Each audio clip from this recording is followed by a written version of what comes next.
Bienvenidas y bienvenidos a esta presentación editorial del ebook El enredo mente-cuerpo del Dr. José Luis Díaz Gómez, publicado en el año 2021 por la editorial Herder y Libros de Zaguade SDRL de CB en la Ciudad de México. En Herder, México, estamos muy emocionados por dar inicio a esta presentación y por los invitados que nos acompañan. El día de hoy tenemos con nosotros al autor, el Dr. José Luis Díaz Gómez, quien se ha dedicado a la psicobiología, es decir, al estudio de las bases biológicas y cerebrales de la mente y el comportamiento. Sus estudios han abarcado la neuroquímica, la psicofarmacología, la etnofarmacología, la etología, el problema mente-cuerpo, la naturaleza de la conciencia, la ciencia cognitiva y la epistemología.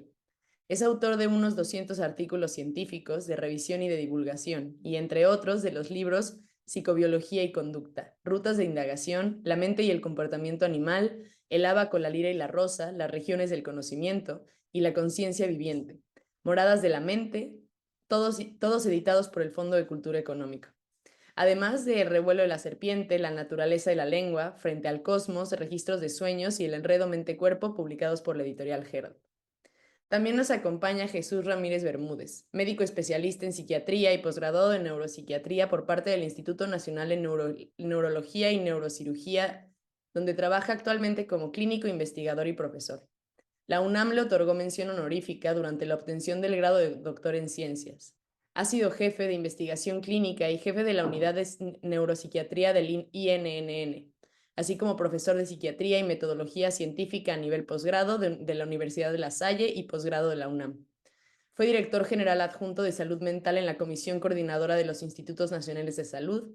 Pertenece al sistema de investigadores del CONACYT. Ha publicado 70 artículos científicos de acuerdo con índices internacionales. Su trabajo científico ha obtenido 880 citas en el ámbito mundial, así como reconocimientos en Australia y Estados Unidos.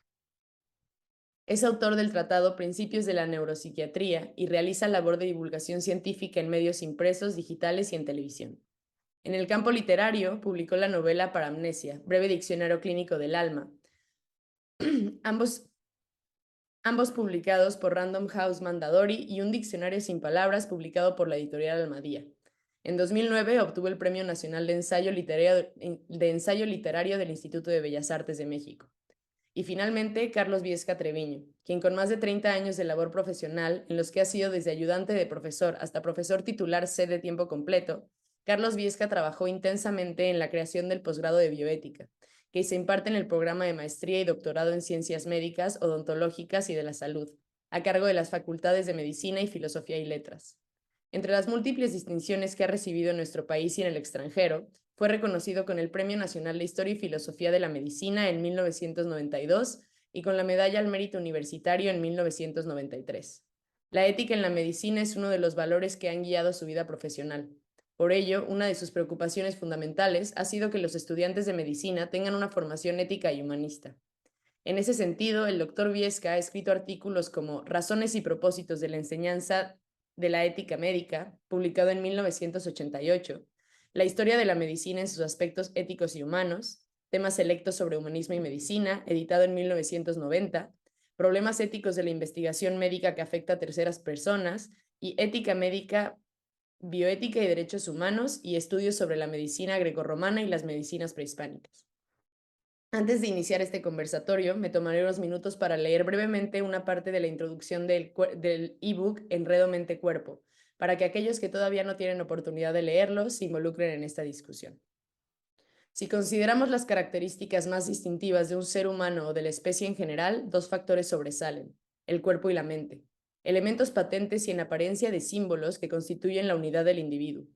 El cuerpo es un objeto tangible y concreto que abulta entre otros objetos del mundo físico, en tanto que la mente es una capacidad impalpable y abstracta de sentir, representar, recrear, evaluar para actuar sobre el mundo de manera oportuna para prevalecer y sobrevivir. Ambos factores constituyen una unidad funcional y necesaria para definir a la persona, pues un cuerpo sin vida mental viene a ser un paciente en estado de coma o un cadáver, y una mente sin cuerpo sería un fantasma intangible o un espíritu descarnado. La persona humana es entonces un cuerpo que, por estar vivo y en funciones, puede albergar, procesar y expresar ese tipo de información distintiva que calificamos como mente, procesos mentales, actividades psicológicas o conciencia. Esta amalgama aparentemente cierta de cuerpo y mente constituye uno de los misterios y enigmas más antiguos de la humanidad, y más agobiantes para todo ser humano cuando los sopesa o los vive en carne propia. El enigma es la naturaleza precisa de esa unión, relación o dilema entre las dos partes o entidades. ¿Se trata de una sola cosa o dos, una material y otra espiritual? Y si en verdad se constituyen como una unidad, ¿cómo se integra la parte física del cuerpo hecho de carne y hueso y sesos, con la porción anímica forjada de percepciones, emociones, pensamientos, fantasías, recuerdos, deseos, sueños, intenciones o decisiones conscientes? La cuestión tiene una importancia existencial inmensa y aún lúgubre, pues de ella depende, entre otras cuestiones, si la persona termina con la muerte, si hay algún elemento que permita una trascendencia durante o después de la vida del cuerpo, si la locura es una enfermedad física o anímica, o si la mente puede enfermar o sanar al cuerpo. Muchas personas tienen creencias al respecto, pero pocas se adentran a examinar el asunto. Dado que la historia del problema mente-cuerpo es de la de sus mayores exploradores y doctrinas más trascendentes, la intención de estos escritos es incitar al lector a escrutar ese terreno a la vez nebuloso y fascinante, que viene a ser el de su propia naturaleza y existencia. El enigma ha sido recurrente y los intentos de abordarlo y solucionarlo constituyen verdaderas hazañas intelectuales por la vastedad y profundidad de las teorías expuestas a lo largo de los siglos, y porque una comprensión cabal del dilema, si acaso se alcanzara, constituiría uno de los logros más espectaculares de la especie. No solo sería un triunfo del conocimiento sobre el mundo y la naturaleza del ser humano, sino un esclarecimiento del conocimiento mismo, ya que es la herramienta de información que conecta al mundo de los objetos, entre los cuales está el propio cuerpo, con el mundo de la mente, el mundo del sentir y del saber que constituye y permite la conciencia y la existencia, el estar y actuar en el mundo. Se revela así de pronto uno de los atolladeros que hacen de este problema un dilema turbador y una dificultad recalcitrante. Para llegar a una solución cabal sobre la naturaleza de la unión, relación o disyuntiva entre mente y cuerpo, sería necesario comprender la naturaleza misma de la conciencia y el conocimiento, pues estos constituyen puentes que median entre el concepto y la cosa, entre la teoría y el hecho, entre la mente y el cuerpo. Finalmente, daré la palabra a nuestros invitados. Les recuerdo que pueden hacer preguntas a través de Facebook y con gusto al final de la presentación nos tomaremos unos minutos para responderlas. Gracias a todas y a todos por asistir y doctor José Luis, con mucho gusto le doy la palabra. En este tema, en este tema pueden entrar no solamente la medicina, sino obviamente otras especialidades han entrado, como son la psicología, la historia, la antropología y otras más. Eh, yo me interesé en este tema prácticamente desde que era estudiante de medicina. Eh, Me tomo unos minutos muy breves para evocarles a ustedes un recuerdo mío, traspasárselos a ustedes. Imaginen en 1960, en la Facultad de Medicina de la UNAM, un salón de clase de 100, 120 estudiantes de la materia de anatomía, la primera materia de estudios de la carrera de la medicina. Al final del curso de anatomía, que duraba entonces un año, se presentaba la anatomía del sistema nervioso, que era la más complicada de todas las anatomías corporales. Y en este caso se invitó a un maestro del exilio español, médico, psiquiatra, neuropatólogo, a que diera esta parte de la neuroanatomía. Se trataba del profesor Dionisio Nieto Gómez. Y yo tendría 18 años o 17 en ese momento y recuerdo aún al maestro Nieto disertando sobre el cerebro, sobre su origen evolutivo, sobre su complejidad, sus estudios y sobre todo el enigma que representaba el hecho de que el cerebro fuera la sede o engendrara la vida mental y la conducta de los individuos. Y lo recuerdo porque me enganchó el tema, vamos, sentí yo que esto era fascinante y era un tema al que podía dedicarme. No sabía en ese momento, lo sé ahora, dedicarme toda la vida. Estamos hablando de 60 años en este momento de que acontecieron estas cosas. Yo, mi vida profesional ha sido muy diversa, me he metido en muchos campos de la neurociencia, ciertamente parece, vista desde cierto punto de vista, como pues un itinerario muy heterogéneo, desde cosas muy básicas como neuroquímica, neurofisiología, hasta materias mucho más aplicadas o interdisciplinarias como las plantas medicinales y psicotrópicas, la etología, y finalmente pues la conciencia y el problema mente-cuerpo y la filosofía de la mente y de la ciencia, etcétera. Pero en realidad yo siento que ha sido un camino pues que a pesar de la heterogeneidad aparente, pues ha tenido este derrotero muy claro, muy objetivo, de la búsqueda de esta relación y demás. Entonces, este libro, pues es una relación histórica sobre el desarrollo del problema. Eh, Prácticamente todos los grandes filósofos de la historia lo han tocado, pero también la motivación principal ha sido pues el mostrar que no se trata nada más de un problema filosófico. La historia de la neurociencia, la historia de la psiquiatría, la historia de la psicología y otros momentos muy interesantes de la biología, de la antropología y demás han tocado, incluso de las artes, han tocado este problema. Eh, yo creo que en eso consiste parte de su fascinación, el hecho de que interese a todo mundo, para no mencionar también a las religiones, la teología y demás, ¿no? Es problema central para todas estas materias.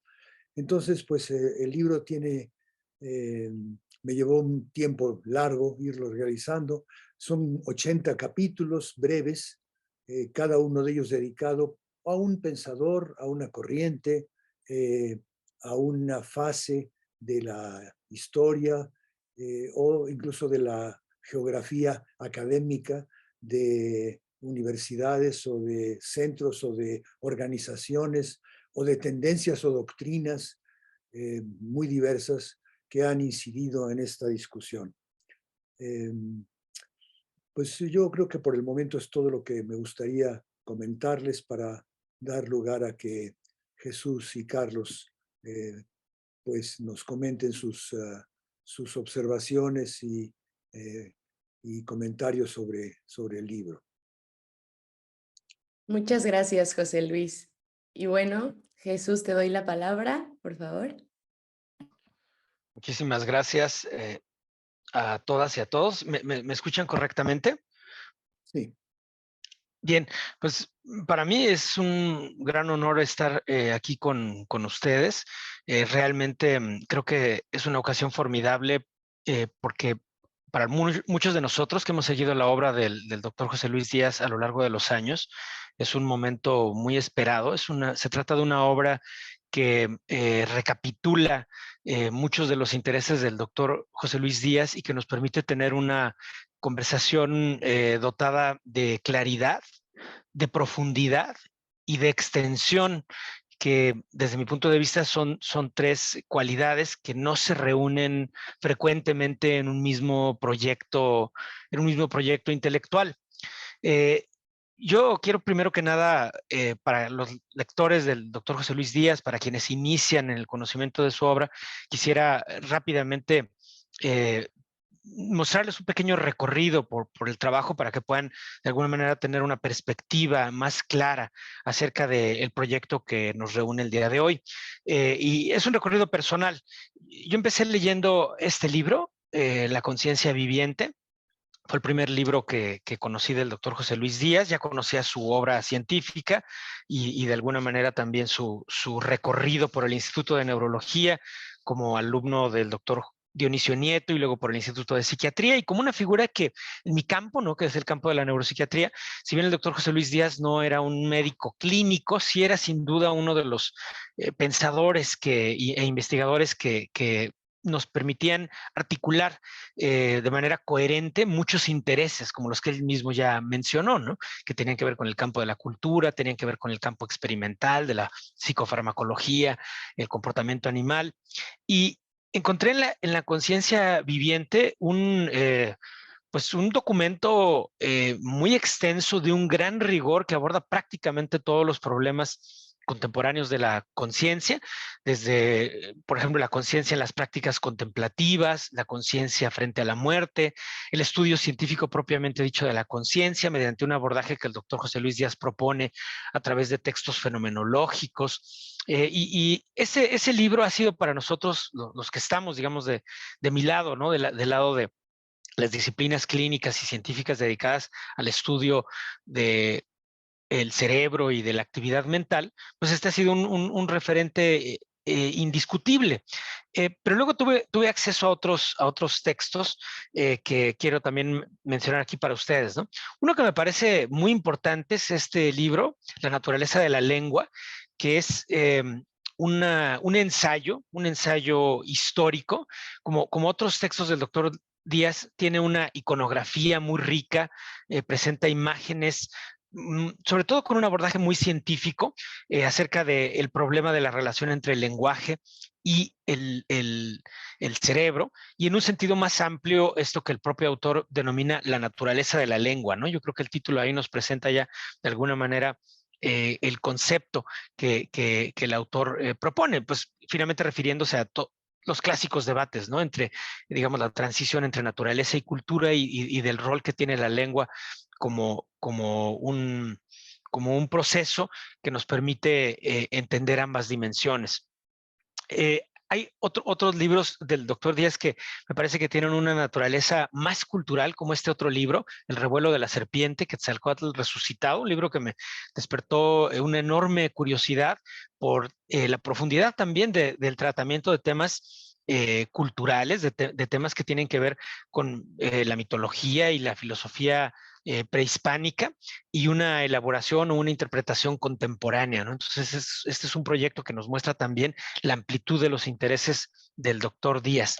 Este otro libro, Frente al Cosmos, me parece un ensayo muy sugerente, un ensayo que tiene grandes alcances estéticos también, en mi opinión, y que nos presenta, miren, aquí al azar abrí un capítulo que se llama La cosmovisión mítica y el asombro del astronauta.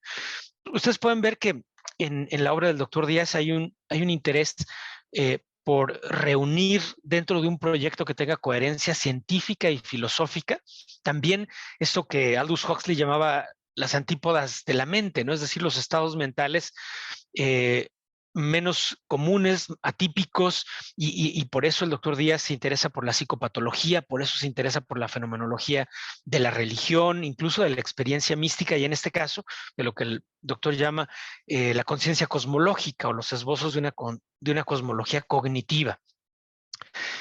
Luego tuve la ocasión de reseñar también, como lo he hecho habitualmente para medios periodísticos, este libro, Registro de Sueños, Atisbos de la Conciencia Onírica, desde las ciencias, las artes y la filosofía, que se propone hacer una evaluación de los procesos de la conciencia durante el soñar, la ensoñación propiamente dicha durante el dormir, el recuerdo de la ensoñación al despertar o poco después, el relato del sueño, la interpretación de su sentido y la representación estética de ensoñaciones en la literatura, las artes plásticas, el surrealismo o el cine.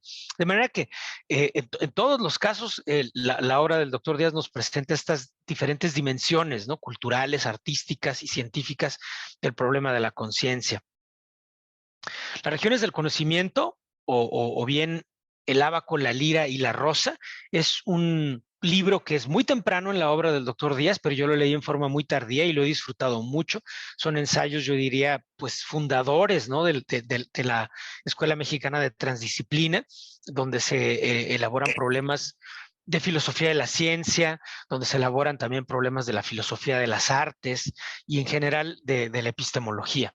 Y el último libro que había yo leído del doctor Díaz es este otro, eh, Las moradas de la mente, Conciencia, Cerebro y Cultura, que de alguna manera cierra un ciclo que yo abrí en mi lectura con la conciencia viviente, y que aborda entonces el problema de la conciencia desde muy diferentes enfoques. Este es un texto que actualiza el anterior, no lo sustituye. Yo creo que ambos si uno lee en conjunto ambos libros, La conciencia viviente y Las moradas de la mente, tiene pues una pequeña enciclopedia, ¿no? De todos los temas que pueden ser importantes para un investigador de la conciencia, pero no con un enfoque meramente divulgativo, como uno esperaría a lo mejor en una enciclopedia, lo cual ya tendría un enorme mérito, sino que además hay, digamos, propuestas de investigación específica o propiamente trabajo empírico específico en cada uno de los capítulos de estos dos libros.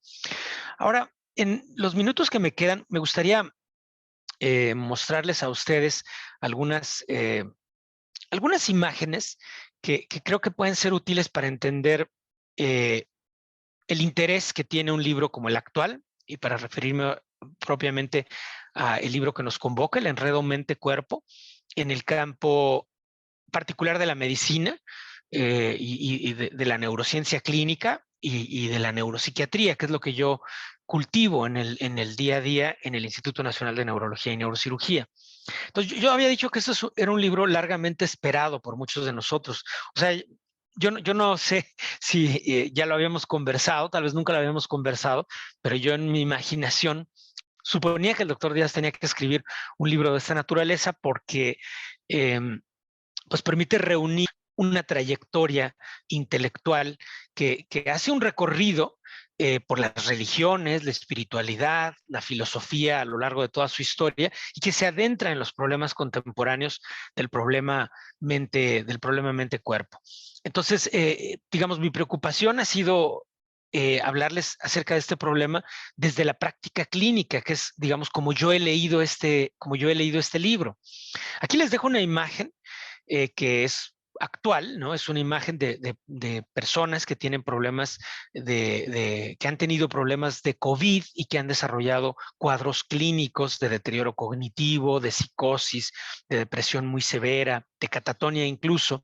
Aquí encontramos, por ejemplo, algunas imágenes hiperintensas en la sustancia blanca y nos preguntamos por su significado, ¿no? Es decir, preguntamos qué relación tiene la aparición de estas imágenes anormales con respecto a la patología cerebral, como podría demostrarse en un estudio de autopsia, y con respecto a las alteraciones clínicas que nosotros observamos en estas personas.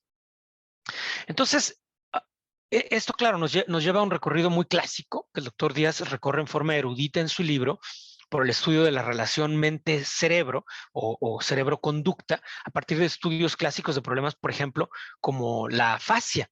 Este es, por ejemplo, un caso de afasia. Hay pérdida de las capacidades motoras del lenguaje que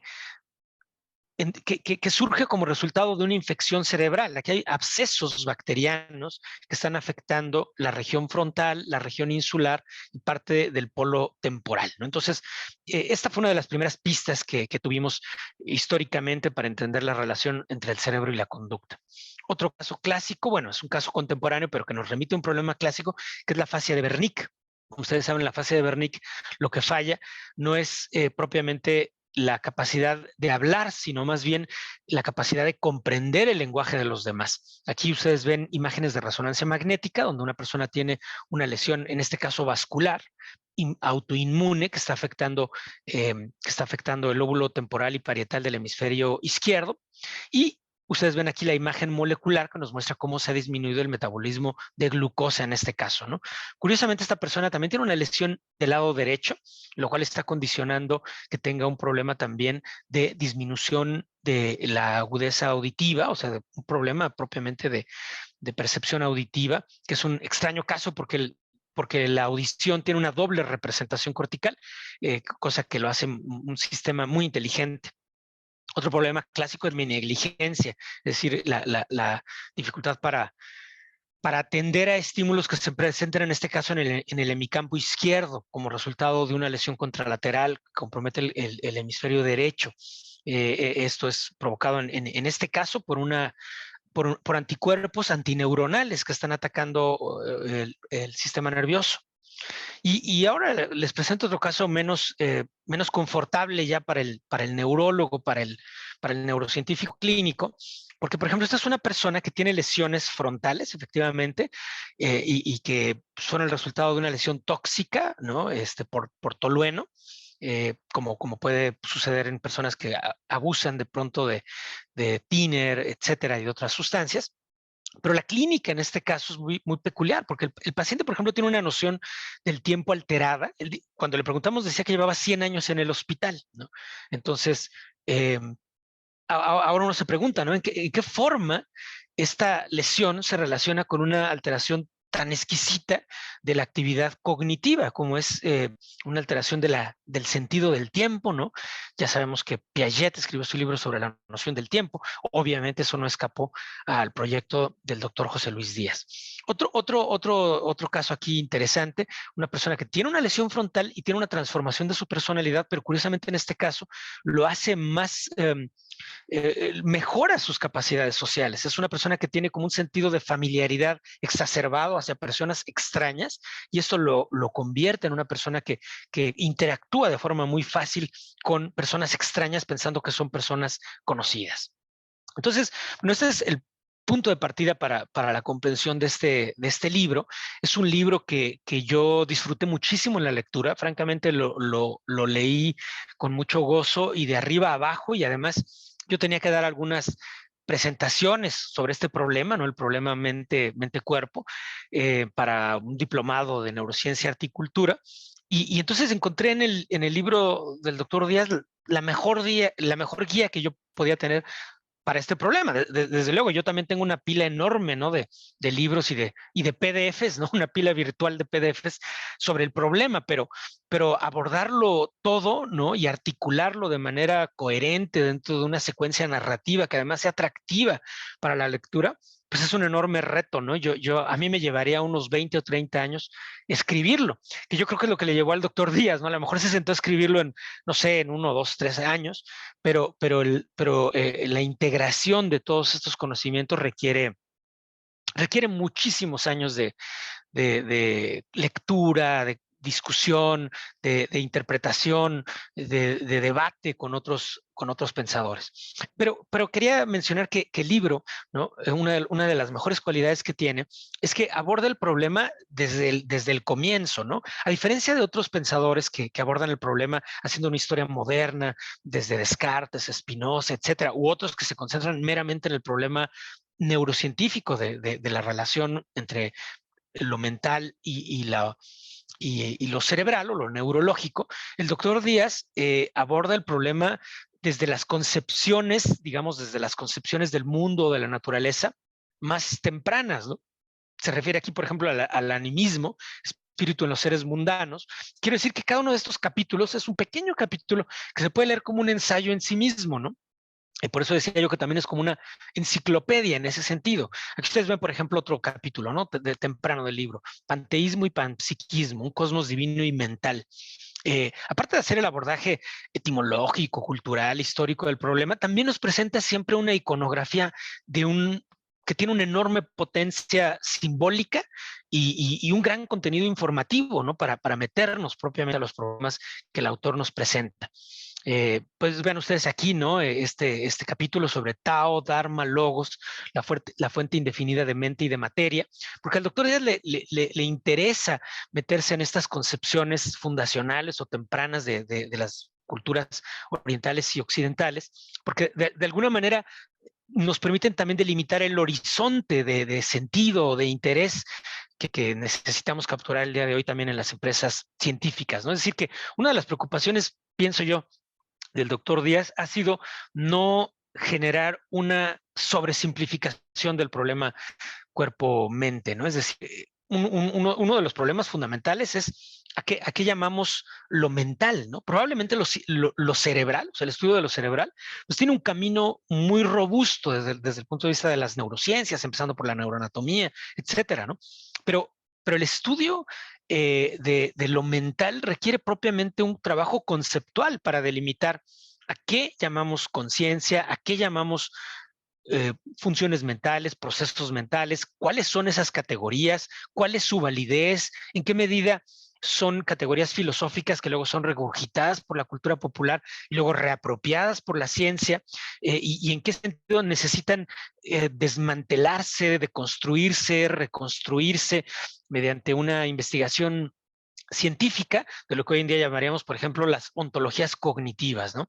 Entonces, bueno, aquí les estoy mostrando algunos capítulos del libro, ¿no? Vean siempre este acceso que tenemos a la iconografía artística que le permite al autor discutir con claves mucho más útiles para el lector todos estos problemas, ¿no? A la vez que va dialogando con los pensadores clásicos y contemporáneos. Aquí no me puedo evitar poner esta imagen de Gustave Doré, ¿no? Que es preciosa y que además, otra vez, ¿no? Le permite al autor debatir de frente el problema de la filosofía de la religión, de la espiritualidad, porque al autor no le interesa como a otros autores que han abordado el tema, ¿no? Yo leía recientemente, por ejemplo, el libro de Mario Bunge, autor que respeto mucho, por cierto, ¿no? Su libro Mente y Materia, o sea, yo respeto mucho a Mario Bunge, me parece un autor que da una gran claridad en la filosofía científica, pero que sobresimplifica, ¿no? O de una vez por todas simplemente cierra el libro que tenga que ver con la historia de la religión, la espiritualidad, etcétera, y no le interesa más ese problema, ¿no? Mientras que al doctor Díaz le interesa entenderlo en su sentido más legítimo, ¿no?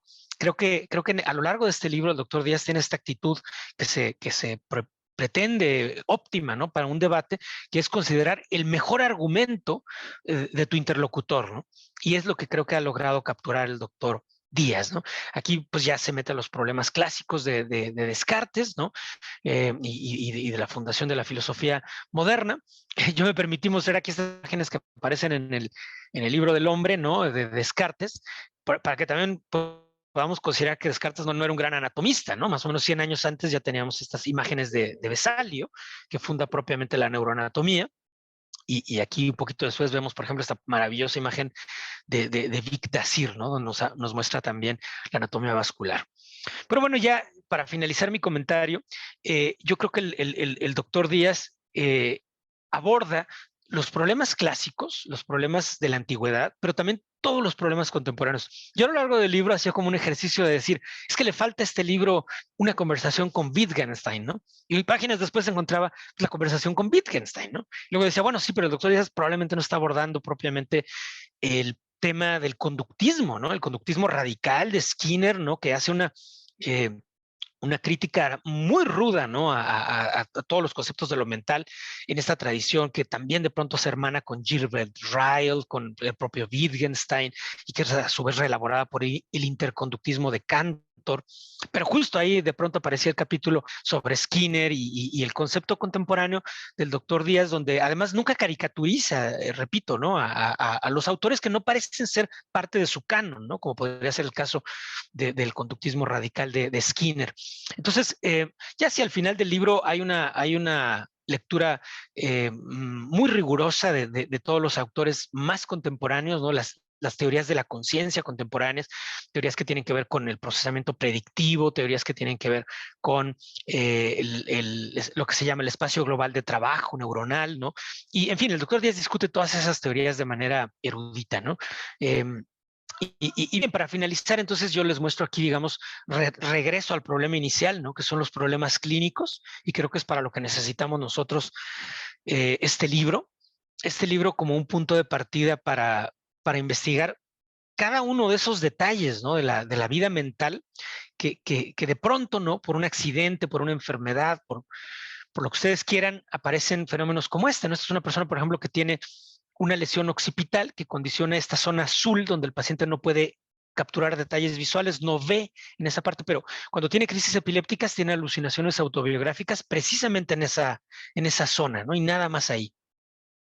Es otro caso, ¿no? De una persona que tiene una lesión vascular que afecta el puente, ¿no? Una estructura que no ha sido muy, pues, atractiva a lo mejor para muchos filósofos, ¿no?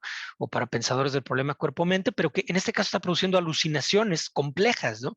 Quizá porque está afectando estos circuitos pontogenículo-occipitales, ¿no? Que se han descrito como relacionados con la fase REM de sueño, o sea, la fase de movimientos oculares rápidos, ¿no? Que se relaciona con ensoñaciones muy ricas desde el punto de vista fenomenológico, como ustedes podrían leer en el otro libro del doctor Díaz, ¿no? El registro de sueños.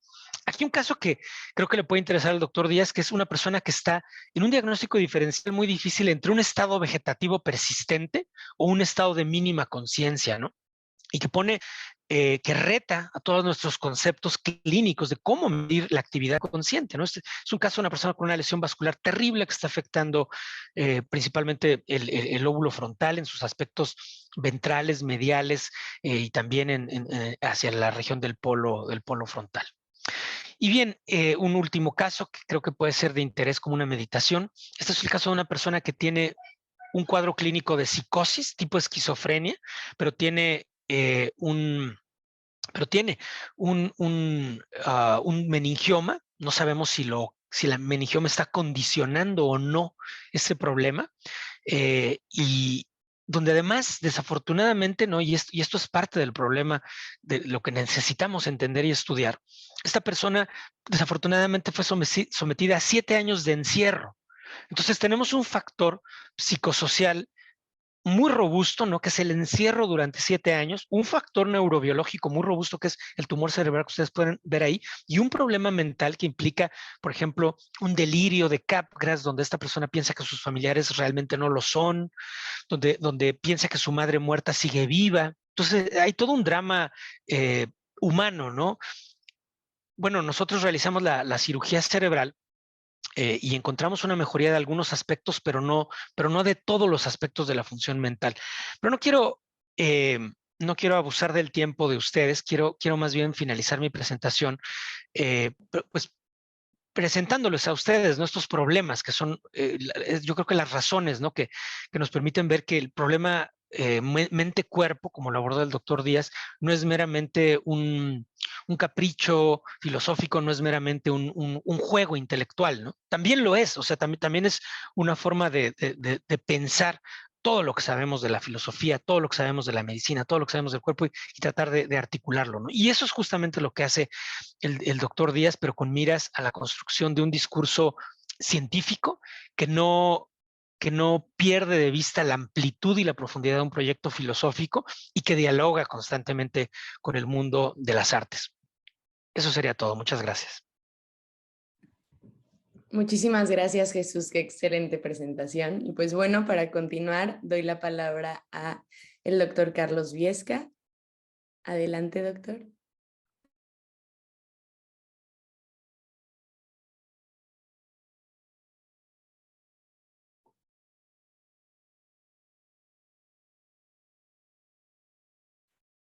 Conectar el micrófono. Listo, ahora sí ya lo Ya escuchamos. está. Sí, muchas gracias. Bueno, antes que nada, pues agradecer mucho pues, a mi queridísimo amigo desde el siglo pasado, como lo hemos dicho repetidas veces, José Luis Díaz. Entramos juntos a la Facultad de Medicina, ya ni digo cuándo, 1960, ¿verdad, José Luis? Y gracias también a Herder y a las personas que trabajan en Herder por la invitación para estar con ustedes y platicar sobre este espléndido libro, este espléndido trabajo, que, como ya bien dijo hace un momento Jesús, está marcando no un libro que se escribe de un rato para otro, sino toda una trayectoria intelectual de una vida muy, muy fecunda, muy rica, como es la de José Luis Díaz. Yo veo como él una secuencia importante entre su libro sobre la conciencia, las moradas de la mente y este libro Enredo Mente-Cuerpo, en donde pues finalmente José Luis vuelve a hacer una geografía para encontrar dónde están las moradas de la mente. Pero yendo más allá de esto, ¿la mente vive en qué lugar? ¿O la mente es? Este es un juego entre fenomenológico y ontológico que realmente marca una cantidad inmensa de reflexiones y permite hacer lo que José Luis hace a lo largo de este libro, un diálogo personal muy cercano, en primera y en tercera persona, como a él le gusta decir, qué es lo que yo veo en términos de mí mismo, un Dasein, en cierto sentido, de lo que yo soy en el mundo. Y luego, ¿qué es lo que puedo interpretar alejándome y planteándome como investigador, ahora en tercera persona? Trato de ser objetivo, me separo y doy otro nivel y otra estructura, otra visión de conocimiento. Cuando se juntan estos dos conocimientos, que es lo que nos ofrece José Luis en este libro, se llega a una riqueza verdaderamente extraordinaria y sobre todo a incitarnos a pensar en estas dos dimensiones y en las que se nos pudieran ocurrir.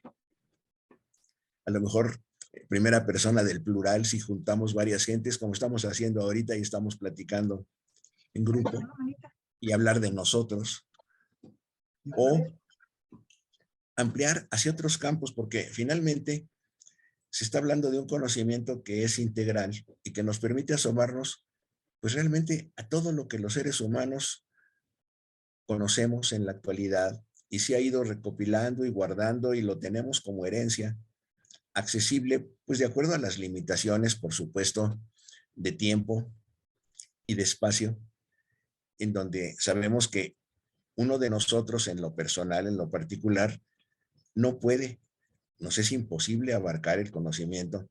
Y si simplemente vemos en lo que sufrimos en actualización en términos de ciencias muy particulares y de ultra especializadas, la cantidad de artículos, o como ahora encanta decir papers, que se publican en un año, resulta esto prácticamente imposible. Selectivo, pero selectivo universal, podríamos decir.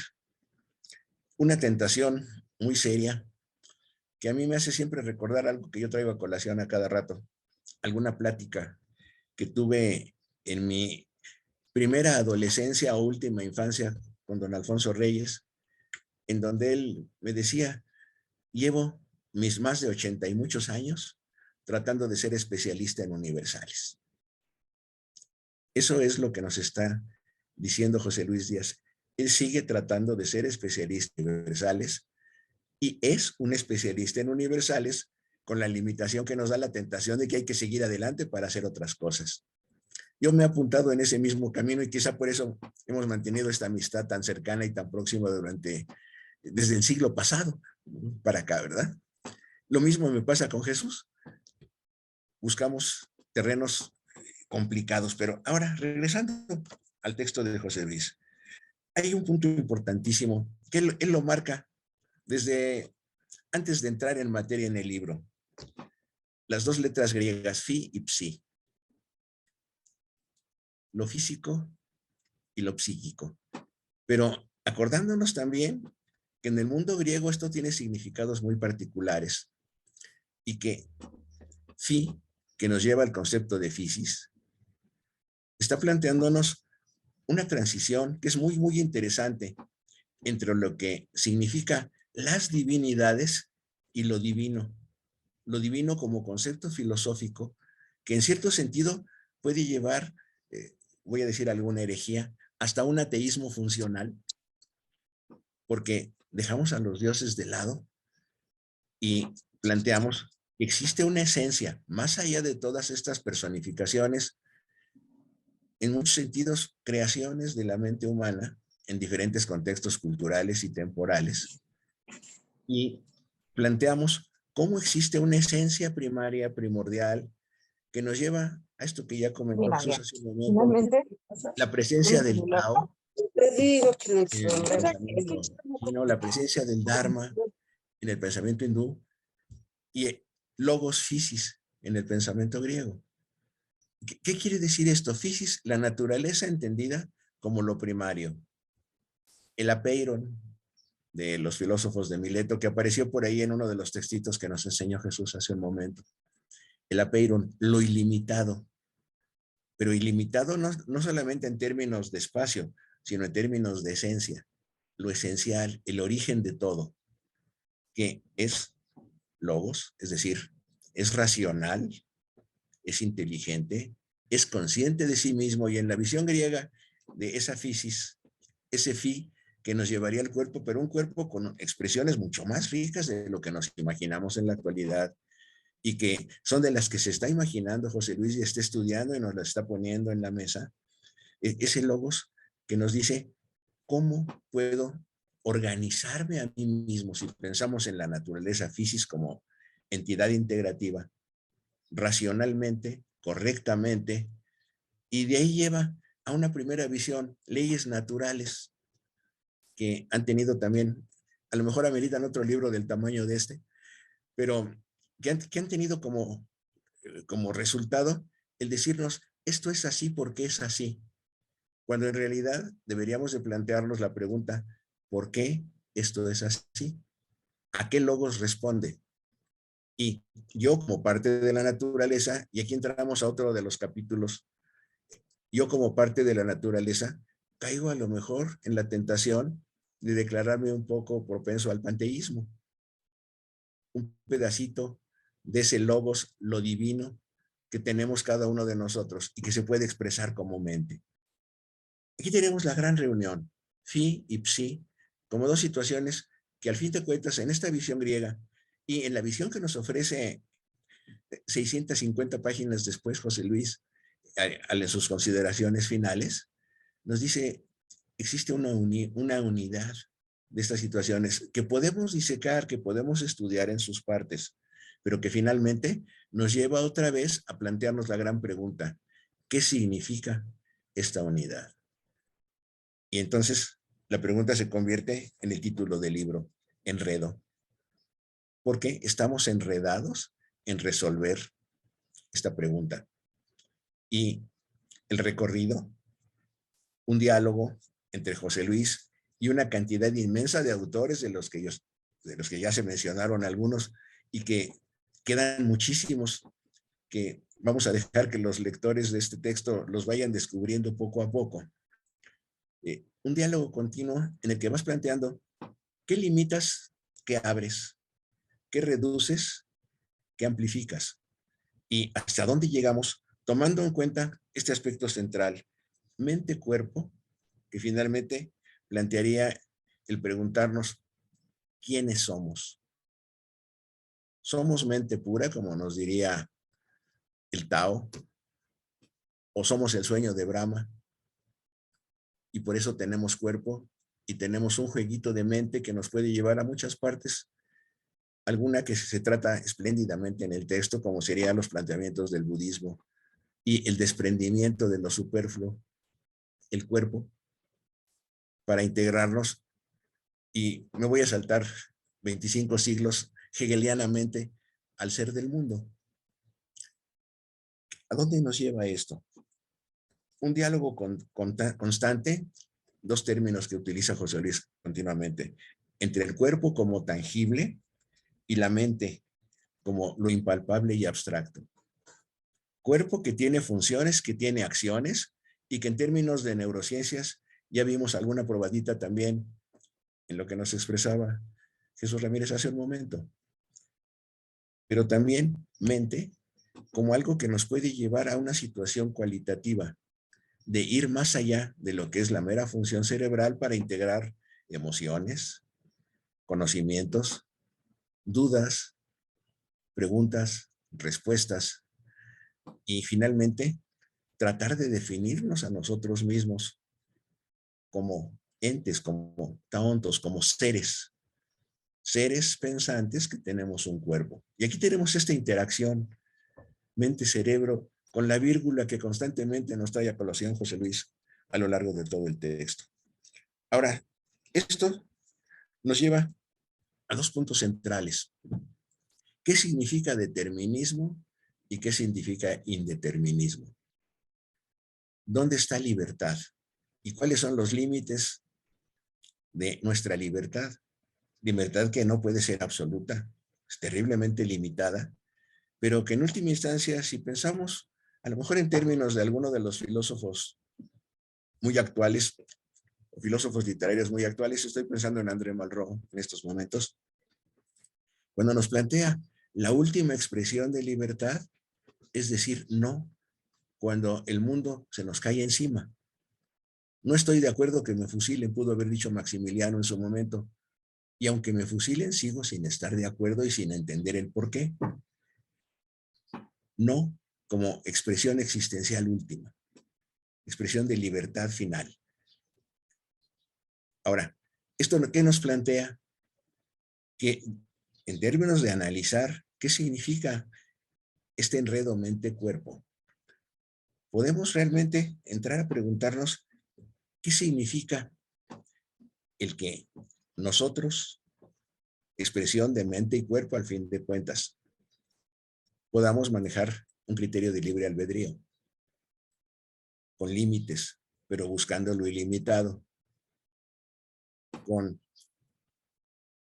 bordes, pero buscando la universalización. Este es un punto que yo considero importantísimo y nos lleva al otro tema que trata José Luis a lo largo de todos los capítulos, que es finalmente, ¿cuál es la dimensión ética de una conciencia? ¿Ética en qué sentido? Ethos. ¿Me limito a las costumbres? En buena parte de los capítulos va jugando con esto. ¿Qué costumbre se plantea? ¿Y qué significa costumbre en términos de cultura? La costumbre se expresa, se reifica, se legitimiza como cultura. Y hablaríamos entonces de moral social, que tiene un papel importante para definir también qué podemos pensar, qué debemos pensar, debemos, y hablaríamos ya de un límite, de un cierto determinismo parcial. ¿Qué debemos romper? Rupturas como punto central para desarrollo del conocimiento. Y en este sentido, ¿qué significa? Otra vez volvemos al tema, libertad. Y si nos saltamos a capítulos últimos, cuando de repente nos encontramos platicando con gentes como Paul Ricoeur o con Changé, la pregunta es, ¿qué significa un conocimiento de un sí mismo? ¿Quién soy yo? ¿Y quién soy yo? Con mi cuerpo y con mi mente. Esto nos lleva a otro tema que corre a lo largo de todo el texto. Monismo, dualismo.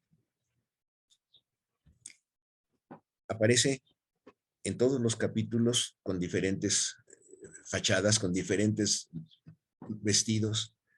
Y desde la introducción, José Luis nos da una clave para su intención: amalgamar fortalezas entre un monismo sustancial y un dualismo de apariencias. Aquí esto es curioso, porque al fin de cuentas nos está diciendo que finalmente el dualismo son apariencias, somos uno. Y esto me recuerda algo que platiqué con él y que incluye en un capítulo de un texto que va a salir, llegando a Descartes, al que planteamos como el dualista típico, y que en una de las cartas a Mersenne, Descartes plantea, es que lo que no me han querido entender finalmente es que nuestra alma inmortal, cuando entra al cuerpo, es una con el cuerpo, no es dual, se integra totalmente al cuerpo o integra totalmente al cuerpo a esa situación de alma-mente inmortal. Este es un juego interesante, podríamos decir, a lo mejor hasta sofístico. La inteligencia de Descartes es innegable, ¿verdad? Pero nos está planteando algo que él pensaba en lo más íntimo. Somos uno y no podemos dividirlo. Temporalmente somos uno. Y aunque el alma sea inmortal, como podía haber pensado Lao Tse o Buda o Aristóteles, está en nuestro cuerpo y somos uno. ¿El tiempo cuál? El tiempo de nuestra vida. Y aquí entramos a otro tema que nos trae también José Luis a colación y que es muy interesante, y no resisto a la tentación de ponerlo en la mesa, otra vez para darles tentaciones a los futuros lectores de esto. ¿Qué significa la posibilidad de reencarnación? Reencarnación en términos físicos, no hay problema, ya sabemos que todos tenemos partículas de quién sabe cuántos seres encima. Pero reencarnación en términos de una mente consciente de sí mismo y con identidad. Por ahí, otro filósofo griego, Pitágoras, decía, yo tengo un problema muy serio, nada más me acuerdo de 18 o 19 reencarnaciones. Me acuerdo perfectamente. Entonces hablaríamos, mente como identidad, es el punto central. Alma, mente como identidad. Y aquí estoy jugando con dos términos que hemos separado en términos de neurociencias y que creo que es importantísima la separación, pero que al mismo tiempo en cierto momento tenemos que buscar ¿En qué momento jugamos con un aspecto dialéctico de poner los opuestos en juego y plantear cómo llegamos a una síntesis que en cierto sentido es lo que nos pretenden dar todas las páginas y cada una de las páginas y párrafos de este libro? ¿Cuántas reencarnaciones? ¿De cuántas nos acordamos? Oníricamente, psicóticamente, en términos hasta de elaboración de juego. Voy a pensar en unas cuantas reencarnaciones que me gustaría tener, pero que finalmente son juegos mentales que funcionan gracias a que tenemos un cerebro perfectamente establecido con localizaciones cerebrales, que también es un tema interesante que en el texto se aborda muy, muy bien, y sobre todo circuitos neuronales que se conectan y se desconectan. O sea, regresamos a lo físico para poder entender lo psíquico. Y la pregunta central nos vuelve a llevar, ¿qué tanto nuestro cerebro es herramienta? Y diríamos, no nos determina, sino en cierto sentido es la herramienta que nos limita en cuanto a las posibilidades de su uso, y eso dependerá de nosotros. O en qué momento, en qué circunstancia el cerebro nos define, nos determina, y simplemente somos materia con un poquito de tentaciones, vamos a llamarlo de espiritualidad o de pensamiento. Tenemos dos tentaciones para otros muchos libros. Y otra vez, esto nos lleva a puntos centrales. ¿Qué tanto hablamos de trascendencia? Que sería este punto central. El espíritu del mundo hegeliano, el sueño de Brahma, la fisis que tenemos todos nosotros y que han definido los filósofos griegos, la aparición de la visión cristiana de un dualismo con un alma inmortal creada por Dios y inducida a nuestro cuerpo, hecho de barro y sin el soplo, o como en cierto momento nos decía la leyenda de Gilgamesh, el término más perverso: voy a hacer una figura de barro, como que le doy el soplo de la vida y se lo quito. Y en ese momento, gracias a la borrachera de algunos dioses, apareció la muerte en la humanidad, según la leyenda de Gilgamesh, ¿no? Pero, ¿en qué sentido esta trascendencia? Lo que viene de otro lado para hacernos. O una visión que también tiene sus raíces en el mundo clásico, pero que se expresa sobre todo en el siglo XVIII. Yo pensaría en David Hume en primer lugar, en donde el planteamiento es, en algún momento, nuestra mente, nuestro cerebro, adquirió la capacidad de pensar, adquirió la capacidad de ser crítico. Y entonces hablamos de una inmanencia. A Hume le interesaba fundamentalmente inmanencia en términos de la creación de una conciencia moral, pero estamos en conciencia, que ese es el punto central.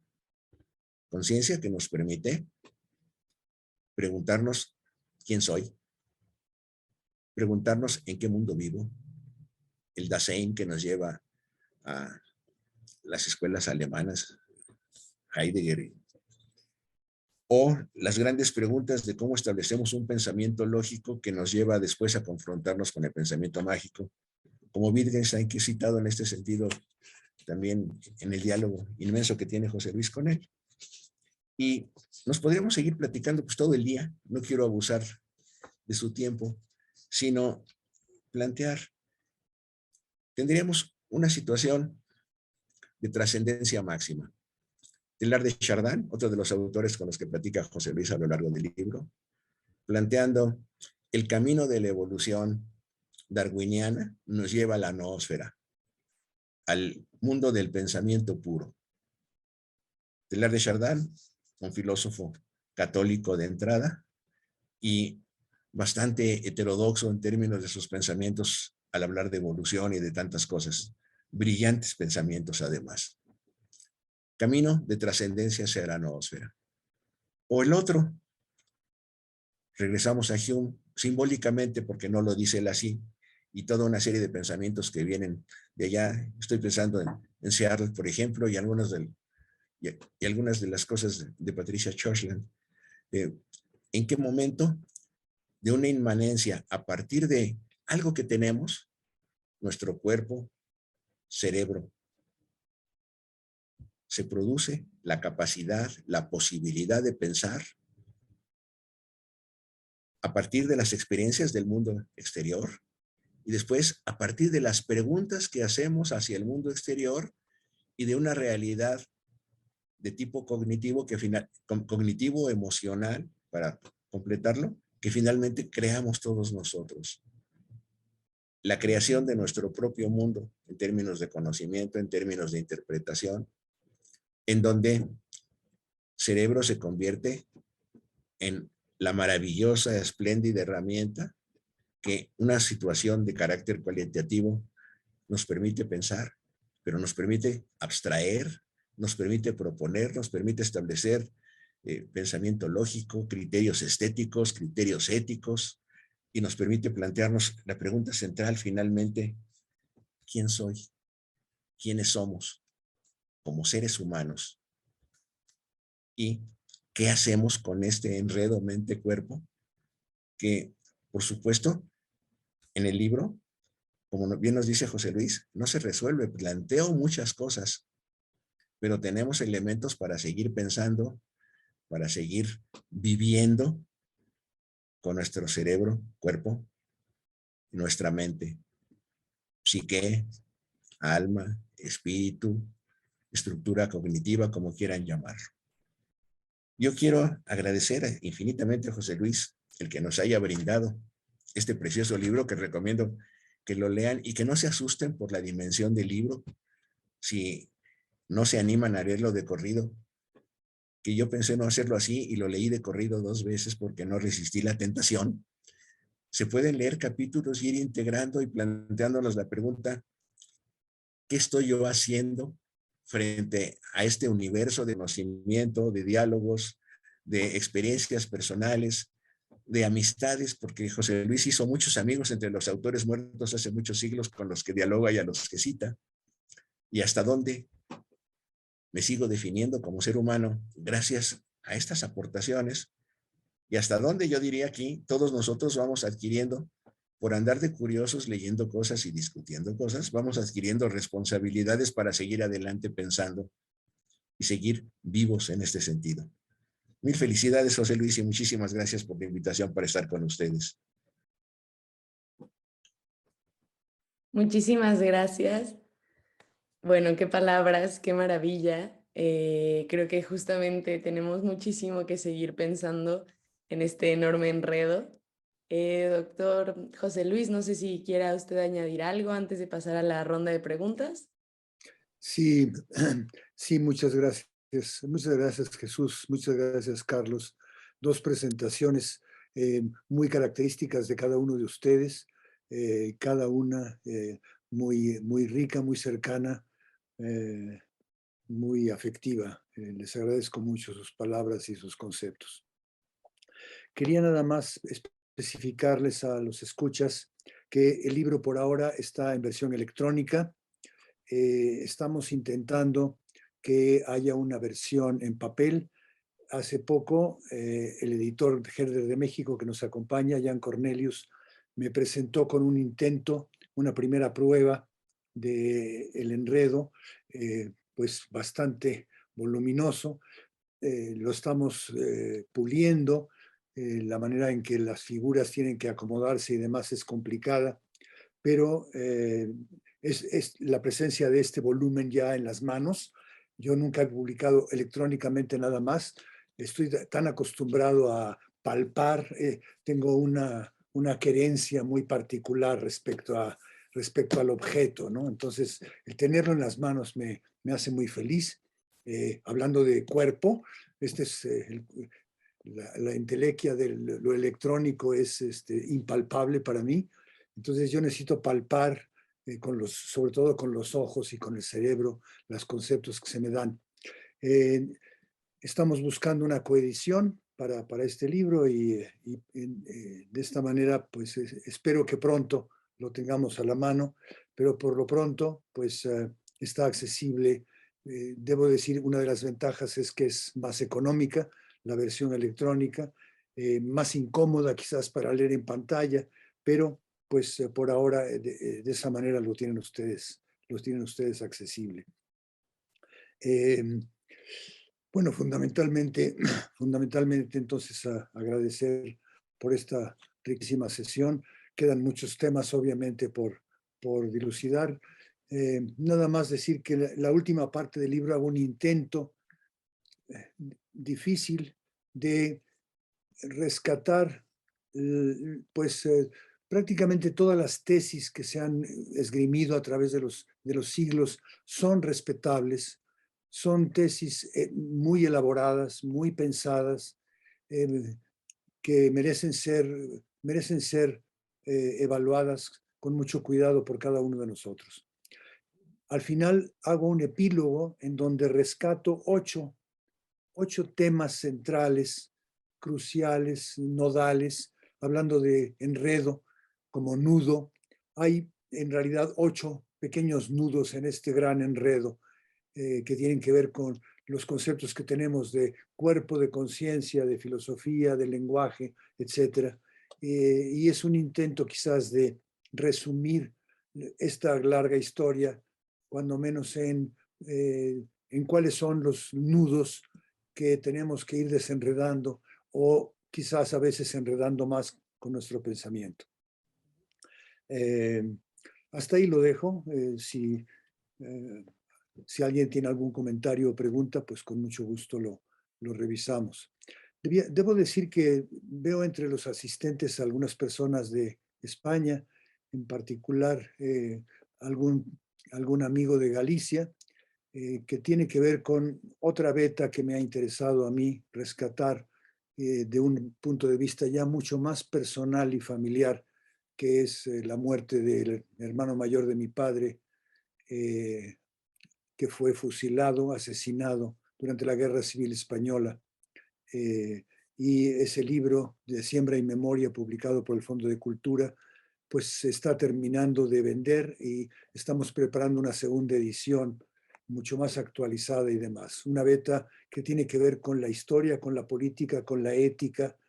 Era un médico, entonces también tiene que ver con esta parte de la medicina y no quería pasar sin mencionarlo. Muchas gracias. Muchas gracias, doctor José Luis.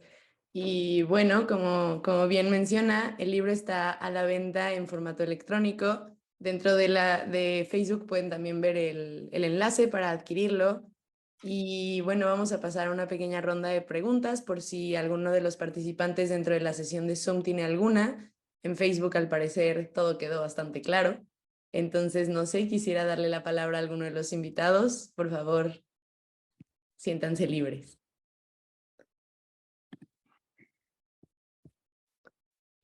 Ay, yo no veo si levantan la mano. Sí, creo que Atocha. Mi nombre es Atocha Liceda. ¿Me escuchan? Sí.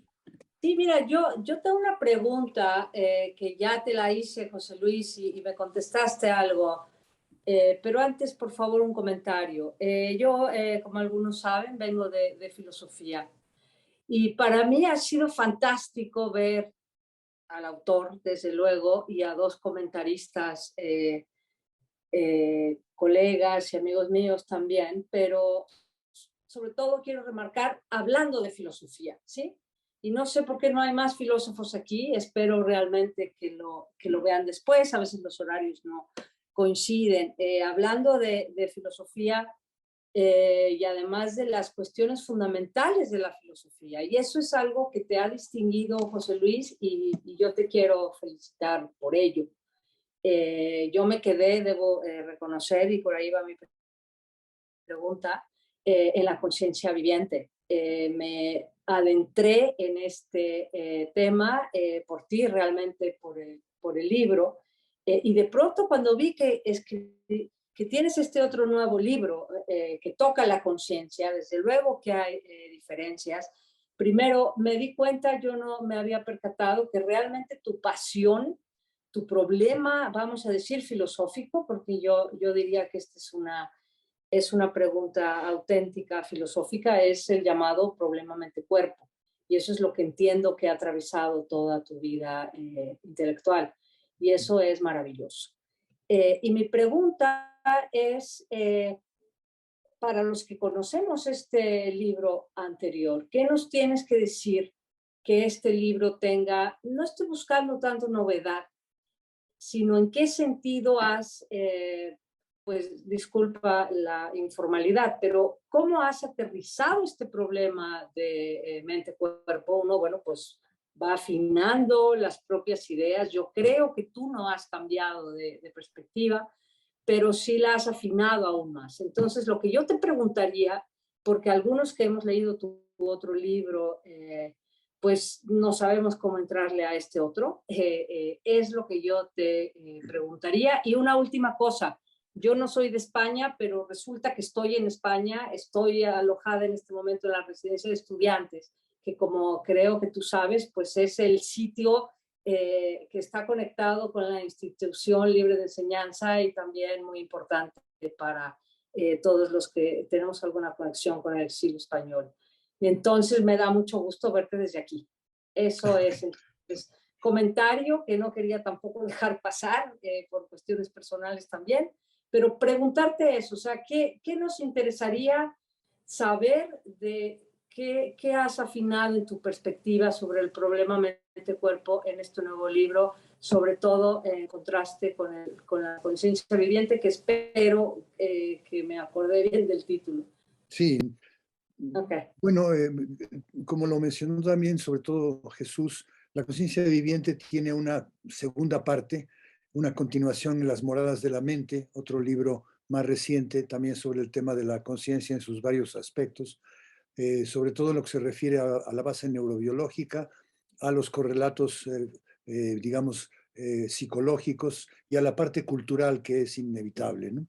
Entonces, yo creo que esos dos libros forman una especie de unidad en dos partes, y este en particular es bastante distinto en el sentido de que pues es en realidad un recuento histórico del pensamiento sobre el problema mente-cuerpo, pero quizás lo que me importa establecer ahí es una especie de paralelismo que no, creo que no lo he visto en otras partes, el tratamiento del desarrollo filosófico, del desarrollo de las ciencias del cerebro, de las ciencias de la conducta, incluso de la biología, ¿no? Por ejemplo, el papel de Darwin en el problema mente-cerebro, yo no lo he visto tratado suficientemente, lo abordo en este libro.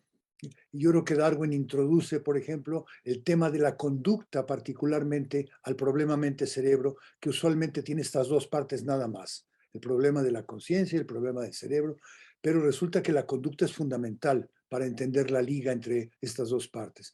Y Darwin yo creo que es la gran aportación darwiniana al problema mente-cerebro, etc. Entonces es una cronología pues muy personal de el desarrollo de las ideas, sobre todo poniendo en paralelismo pues diacrónico y sincrónico, ¿no? O sea, en tiempo y en espacio, a estos pensadores que usualmente se les trata por separado, ¿no? No estamos muy conscientes de que al mismo tiempo que estaba Wittgenstein, estaba pues Mach y estaban Cajal, ¿no? Trabajando, y Freud, ¿no? Y esta relación extraña que hay, que usualmente la partimos, la estudiamos por separado. Yo estoy buscando en este libro cómo se tocan estos filósofos con estos científicos del microscopio, con estos psicólogos de la psicofísica de las sensaciones, etc. Hay un punto ahí que no logro aún, creo que me queda por establecer más profundidad en esta correlación, sobre todo dada por una época, por un clima, por una zeitgeist, por una cosmovisión que cunde en un momento dado y que hace que las artes y las ciencias y el pensamiento filosófico y demás de alguna manera estén permeados por una atmósfera común en un momento dado. Esto yo lo busco ahí, no creo encontrarlo en toda su profundidad, creo que ahí hay una beta muy interesante. Yo diría que esa es, digamos, el punto. Y el que no quiero dejar de mencionar es que tanto Jesús como Carlos mencionaron mucho el sí mismo, el yo mismo, la autoconciencia. Y estoy de acuerdo con eso, y de hecho, por razones de la pandemia y de otras, otro libro mío está a punto de aparecer sobre la autoconciencia en particular. Es un tema que me ha llamado la atención en los últimos tiempos y le he dedicado un libro que está pues ya en la imprenta, a lo mejor aparece en 15 días, que se va a llamar La neurofilosofía del yo. Entonces, aprovecho para anunciarlo. Muy bien. Solo una cosa muy rápida que Claro, creo que le puede interesar al público. Entonces, no me equivoco, creo, en clasificarte, déjame decirlo así, como un auténtico científico cognitivo. Porque hoy día las ciencias cognitivas, bueno, tienen que ver con problemas específicos, pero vistos desde muchas perspectivas. Lo que pasa es que es muy difícil encontrar a alguien como tú, ¿sí? Que puede, o sea, vienes de medicina, conoces muy bien el aspecto neurológico, fisiológico, filosófico. Este tipo de trabajos es difícil que los haga una sola persona. Entonces, muchas felicidades y muchas gracias. Gracias a ti, Atocha, por tus comentarios y qué envidia que estés en la residencia de estudiantes de Madrid. Muchas gracias. Tenemos otra pregunta. Bueno, otras dos preguntas, de hecho, y con eso finalizaríamos la ronda de preguntas. Doctor, le preguntan si las teorías sintérgicas de Jacobo Greenberg ejercieron alguna influencia en usted. Bueno, Jacobo Greenberg fue un buen amigo, un colega cercano, con el que sobre todo yo discutía mucho, aparte de que teníamos una relación afectuosa muy clara, discutía mucho porque él tenía una tendencia dentro de la neurociencia, de la psicofisiología, que yo no compartía por completo, su enorme interés por las partes, digamos, por las facultades mentales como la telequinesis o otras facultades paranormales y demás. Yo no la compartía y discutíamos acaloradamente al respecto. La teoría sintérgica la podemos examinar más que una influencia, porque yo la desgloso un poco en el libro. De hecho, era un hombre sumamente brillante, conocía bien, aparte de la neurofisiología y de la psicofisiología, conocía bien la física y sobre todo la física cuántica, que no es fácil. Y su teoría fue un primer intento, yo creo un intento pionero, de aplicar la física cuántica de los años 70, 80 a el problema de la conciencia. Él tenía una teoría sintérgica que es en realidad una teoría de la física cuántica de la conciencia. Rápidamente, la idea es que el campo neuronal, las neuronas establecen un campo que es un campo, aparte de un campo neurofisiológico, es un campo cuántico que interactúa con la latiz del espacio-tiempo. Y de hecho esa interacción entre el campo cuántico cerebral y la latiz espacio-tiempo es la conciencia misma. Es una tesis difícil, yo siento que es muy difícil de demostrar, pero es sumamente audaz y sumamente imaginativa, tanto así que en 1990 y tantos, cuando el primer congreso de Tucson de Hacia una ciencia de la conciencia fue el tema fundamental.